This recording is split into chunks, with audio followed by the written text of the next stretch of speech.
What is the first thing that comes to mind when you think of Vermont? For many people, it might be mountains, foliage, maple syrup, or dairy farms. For others, it's the small towns and friendly communities where everybody knows everybody. These qualities have shifted Vermont's identity from a primarily agricultural state to a tourism hub that lures millions of people from all over the world every year. People seeking a dreamscape getaway to experience a rich culture of simplicity and adventure that has been ingrained in the state since its beginnings. But can this culture of simplicity that is so fiercely sought out be sustained as this rural state is being faced with the task of accommodating for nearly 13 million tourists each year? Annually, tourism brings about $2.5 billion to Vermont. It accounts for 1 in 10 jobs statewide. The economic benefits of the industry are undeniable, but this can so easily overshadow the impact that development can have on the culture of a town. The soil of places that were once modest villages with tight-knit communities is being dug up with out-of-state money to make way for vacation homes. Farms that once sat in big fields at the foot of the mountains are vanishing with the rising taxes, which have increased to some of the highest in the country. In just 2 decades, the median value of a house in Stowe, Vermont has more than doubled from about $200,000 in 2000 to over $400,000 in 2016, making the cost of living far outside the means of much of the local population. These trends can be seen in prominent towns across the state, and tourism is the driving force. As the number of visitors grows each year, so does the amount of money. This puts pressure on towns to upgrade and develop. This increases the demand for upscale amenities across the board and gradually creates separation between the town and the core values that it was built on. These patterns are being caused by different types of tourism, but there's no better representation of this than Vermont's iconic ski destinations. Looking to build on a record-breaking 2014-2015 season that saw nearly 4.7 million skier and rider visits statewide. This year, Vermont destinations are unveiling additions. A new quad lift at Sugarbush, protected bubble chairs at Okemo, a base lodge at Stratton, extra snow guns at Killington, and much, much more across this industry that's so critical to a travel-dependent state. More and more places that were once just small rural towns filled with mom-and-pop businesses and a small ski area are being turned into massive 4-season vacation destinations through development that starts on the slopes with new chairlifts, lodges, and snowmaking equipment and creeps its way into the town through high-end restaurants, hotels, and real estate. Regardless of how much new development has gone on in these areas, in each one of these locations you'd likely be able to find a place where the sense of pride from the local residents is still strong and deeply connected with the roots of their town.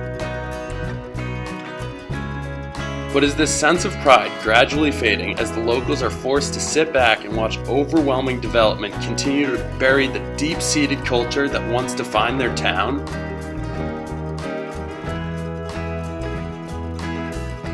This is Carved Up.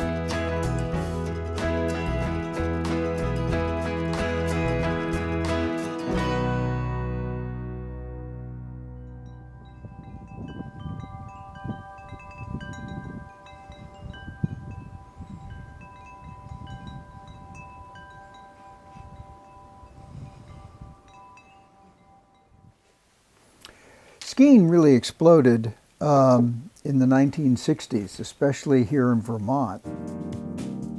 It just went from a handful of ski areas to 60 or 70 ski areas, local hills, to service a demand, this explosion of people who wanted to ski. There was always a demand. We don't like to wait in line, so how can we lessen that? Well, increase the uphill capacity. That's led to all kinds of things. You know, we start with a single chairlift, which Mad River still has, on up to doubles, quads, 6-packs, and more. The ski industry has changed, of course, and it's moved away from, families that brought brown bag and picnic to families that could afford to live in these hotels and these condos and stay overnight and spend more money for the lift tickets. One thing that it happens, you have your sort of village structure that everybody loves about Vermont, the native village. The core identity of an area or place. And then you have, this sprawl that creeps up towards the mountain. You think about classic ski towns like Stowe, where you have a town that's really developed around the ski area, right down to the point where they even have a trademarked way of writing the name that's consistent with both the mountain up at the ski area and then the town itself. Services skiers. It's giving them things that they want, whether it's ski shops or ski dorms or ski hotels, ski motels, restaurants, you name it. All of the stuff that goes along with supporting a lot of people who are up there for the weekend. But, the ski areas are in the business of making money. And at most of these ski areas here in northern New England, we see more and more real estate development. And the ski areas have been able to make their money, not necessarily in selling lift tickets, but in selling land and condos. It began sometime in the 80s that ski resorts tried to capitalize on the land around them and be part of that real estate sales. And then that's developed in the 90s to actually putting mega hotels that were owned by the ski areas or controlled by them at the foot of the mountain. The initial shock of having maybe a new hotel at your resort or new operations at your resort, a lot of people might start to forget where they live and why they live there. These resorts are just trying to share that area with everybody. So you start to see more license plates coming from Massachusetts and New Jersey, Pennsylvania, Connecticut, and what have you. And some locals might initially be concerned about what they're quote unquote gonna do to their town. There's always a tension between the locals and the money that is attracted at a resort that comes from far away. Certainly that tension is in part the result of that economy that has been developed around money coming into the state. This tension can be found present right in the heart of Vermont. Drive up Interstate 89 until exit 10. Get off here and you'll be on Route 100 in Waterbury, also known as Vermont's Recreation Crossroads. Head north and it'll lead you to the town of Stowe, which sits at the base of a ski resort that weaves its way down Vermont's tallest peak, Mount Mansfield. Go the same distance in the opposite direction and it will lead you to the Mad River Valley in Warren, home of Sugarbush Resort and Mad River Glen, two ski areas that are firmly established in the history of skiing in Vermont. Mirroring each other off exit 10, Stowe and the Mad River Valley make up a region that has been driven by these premier ski areas since the first one opened 60 years ago. Each year, hundreds of thousands of skiers are drawn to these areas searching for the picturesque ski village experience, while over time, the towns themselves seem to continuously develop and adapt to cater to the needs and wants of their visitors. Whether you go north or south when you pull off exit 10, both directions will lead you to a town that, for better or for worse, is not what it was when a ski area opened up there. Vermont ski areas provide lots of good things like jobs for local residents and recreation for out-of-towners, but they also bring changes that are sometimes not so welcome. For example, there is a transformation going on in the Mad River Valley, fueled by the ski industry. A way of life is in danger of vanishing. In the past 20 years, the Mad River Valley has changed dramatically. Whereas once there were some 35 farms, now it's dwindled to just a handful, perhaps 5. Most people, native Vermonters included, are happy to see the ski industry thrive. But its success has come with a price they may not yet fully realize.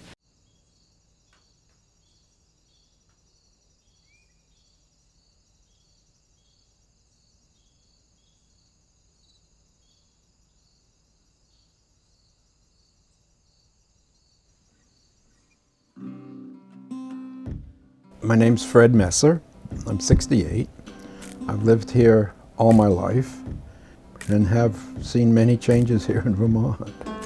My earliest memories are in the 50s. Mad River had started up in 46, 47. We were still very agricultural. And then in the 60s, the other two areas were built, Sugarbush and Glen Ellen. And then there was a real change. That brought a lot of people into the valley, and there was a huge building boom during the 60s and 70s. A lot of people moved to the valley from elsewhere. I've lived here full-time since 1979, but had been coming up to the Mad River Valley since 1974.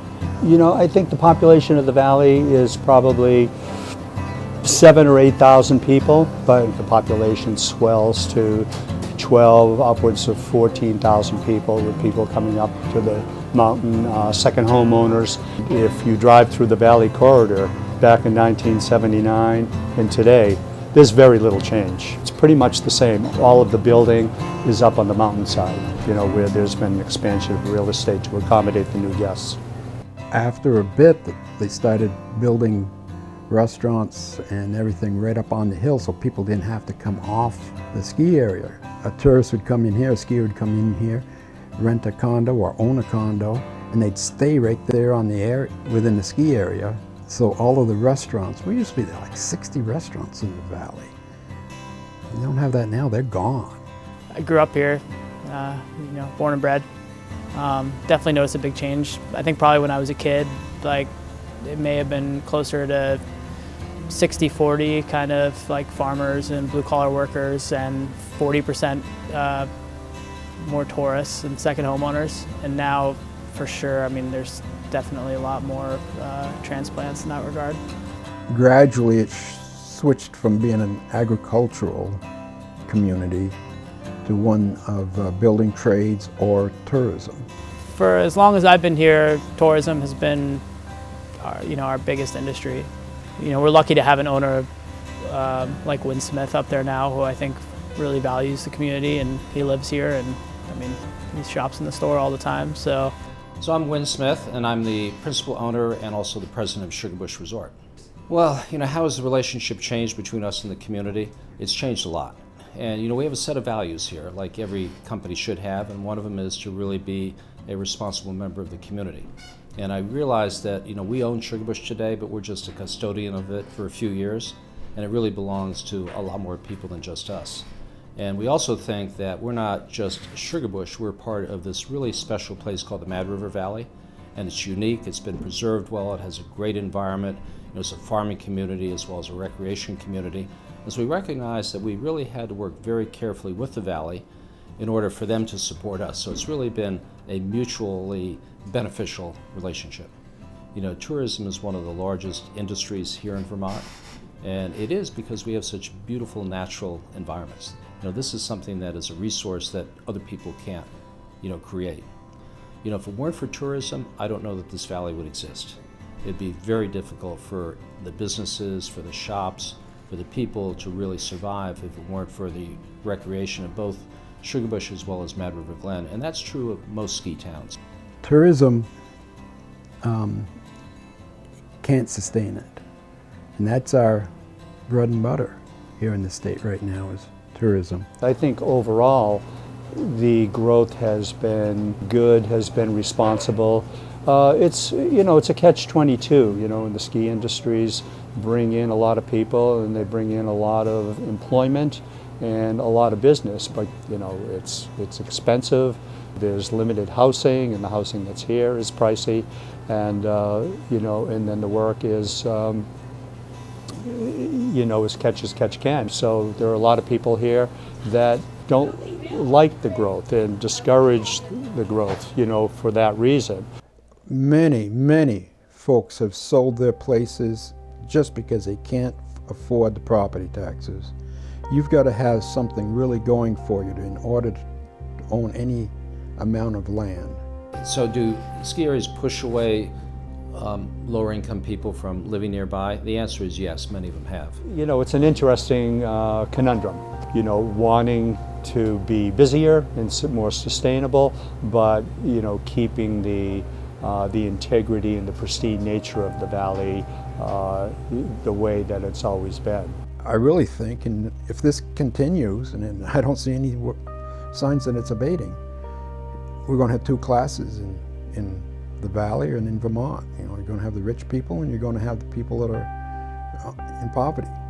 I am sad to see the old culture leave, because I think it had a lot of worth. It relied on independence, frugality. I'll take deer hunting, for example.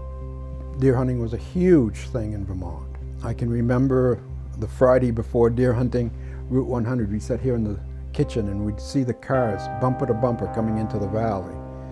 And it was a pride to take a deer. I took a hunter safety course with my son-in-law, and the very people that were teaching the hunter safety course told us that we shouldn't show off our deer. If we get a deer, we should just put it in the trunk and close the trunk up so nobody would see the deer that you just took.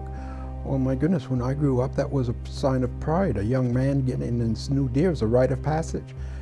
You tied it onto the fender of the car. They had fenders back then. And you drive it around town just so everybody could see that everybody recognized your car, because I knew everybody. And you showed off your deer. And folks move into the valley and say, well, that's primitive. That's very colloquial. You shouldn't be thinking that way. You shouldn't be doing that. You need to think the way we do. We just came from pick your town, pick your state, Connecticut, New Jersey, New York. Yeah, pick your state. This is how we did it down there. Well then, if that's the way you did it down there, why did you move to Vermont, and why are you trying to change what we're doing here? If you love it so much in Vermont, why are you bringing your problems and everything here? We've been doing pretty good for a couple hundred years here. And you can't control what you can't control. That's their problem. But I think we want to maintain sort of more of the traditional culture. You know, we're about adventure and camaraderie. You know, we're about building a community. We're about building, a lot of fun. And so I think that's what our people want, and that's what we're going to continue to focus on. People don't like change, so you have to help people understand that sometimes change is beneficial and not just negative. There's going to come a day of reckoning. I don't know when it's going to be, but you can only spend this much money this fast for so long. And someday it's all going to catch up. And I think it's going to be a very, very ugly event when it does.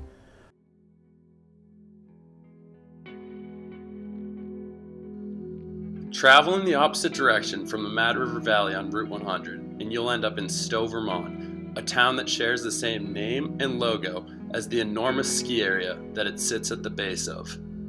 Over the years, the resort has become the backbone of this town, bringing countless visitors, creating an explosion of real estate based around the ski mountain, and giving Stowe the reputation of an upper-class, posh Vermont getaway.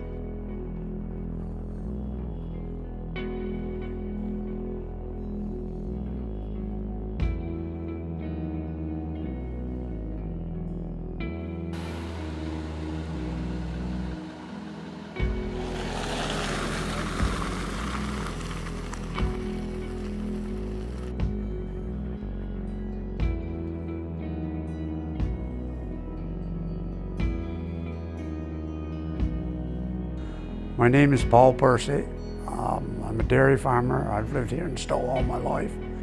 April 1st, 1965 is the first time I shipped milk in my own name. My dad turned the farm over to me.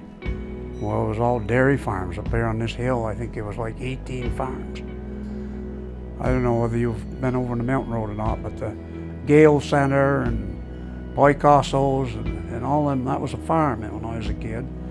Then all them farms have gone. The first ski lift was built in 1940. And people started coming here and it started developing and growing. Farms have been going out of business ever since. So the whole village and the whole town developed motels and all kinds of places to stay, bed and breakfasts, and now it's air BODs or whatever you call them. So I used to go skiing all the time in the wintertime, races, and I did it all. Cross-country skiing, jumping, downhill, slalom, I did it all. I had a lot of fun doing it. But when I got out of high school, I quit, and all I've done since is farm. Today, I don't know whether you've been up there or not, but they built a monster up there.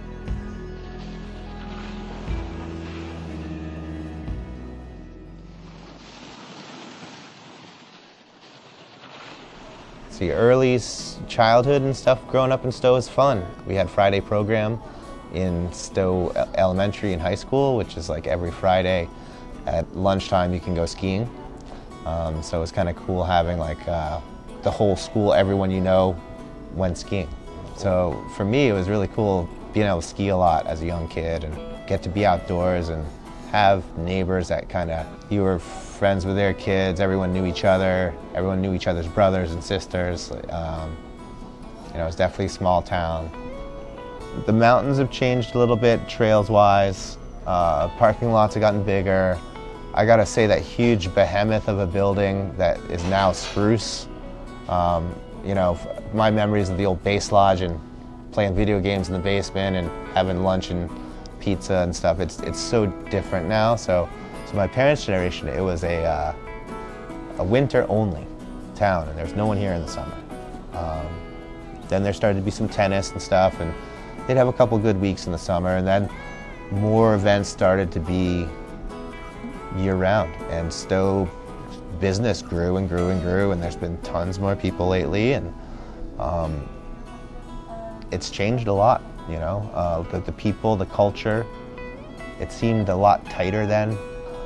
So the old guard's kind of cashing in their chips, and the new guard's buying a lot of things and changing them. And they want it to be the way they want it to be, not the way it used to be. So there's a lot of change. The town of Stowe has got a lot of people with a lot of money here. The value of land and the value of property and the cost of living in Stowe is so that the common person doesn't live in Stowe. The working person doesn't live here. I struggle for a place to live. I have a piece of land in Stowe, but I can't afford to build on it. Shit, it's Stowe. It's funny, I started living about 6 months ago in Elmore, so now I commute to Stowe. And there's a bubble around Stowe that growing up here I didn't really see so much, because I utilized the town, all the little swimming holes and all these cool spots and riverbeds and all these things that I knew were my cool spots, made Stowe bigger than it was for me. But now that I come back in from the other side, I can see like just the economic bubble that you become, and the businesses get a little upscale, all the cars are upscale, menus are upscale, food's upscale. You see all the money coming through and everyone says that's great, but as a person, like, I shouldn't have to struggle that hard to live in a place I grew up in, you know? But the gentrification of a ski town, of most beautiful places, people want to be there, and the people with more money will pay more money to be there. So I like Stowe though. I grew up here, I ski here, I know everything on that mountain. I feel that where the social scene used to not have to, I don't know, it seemed like maybe the levels were more even. Now there's too much separation from a normal town. I don't know, it's like the transientness has gotten to us. It's making me think about my own hometown, you know, and I grew up here and I love it, and my brother's here, and my dad's here, and my mom's here, but pretty much all my friends, it seems that we all get pushed out of town. So there's these feelings that we're losing quality for pushing quantity in a way. I don't know. I mean, there's definitely quality meals, quality rooms. It's all about quality. But I guess it's unattainable for many of us.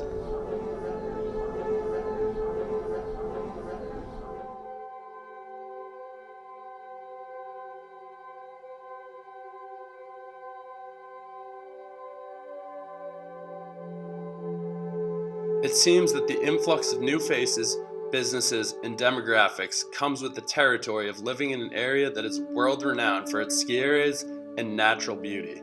The constant changing of the infrastructural tides is unavoidable in a place that's so enticing to outsiders who are yearning for that quaint mountain getaway that's unlike many others. It's safe to say that this region will continue to develop in response to the demanding tourism market. There's no sign of any slowing down in the foreseeable future. A large portion of the people in these areas will continue to reap the benefits as tourists pour into the towns ready to spend, while for some, it might get harder and harder to scrape by. Beyond this reality, it's unclear what the future holds for Stowe and the Mad River Valley. The towns in this area have experienced drastic change economically, socially, and culturally at the hands of tourism. Despite this, it's evident that the core values and strongly rooted culture that these areas were built on are still very much alive and well. People like Fred Messer, Paul Percy, Christian Strong, and so many more serve as the true embodiment of what it means to be native to this magnificent region of the Green Mountains. So if you happen to find yourself vacationing in an unfamiliar spot in the rustic countryside, a ski village up north, or anywhere off the beaten path that has seen development in recent years, take a step back and try to appreciate the values that area was founded on. What phases of evolution have occurred to bring this place to its current state? And is it being utilized, maintained, and enjoyed the way that it was intended by the people that built it?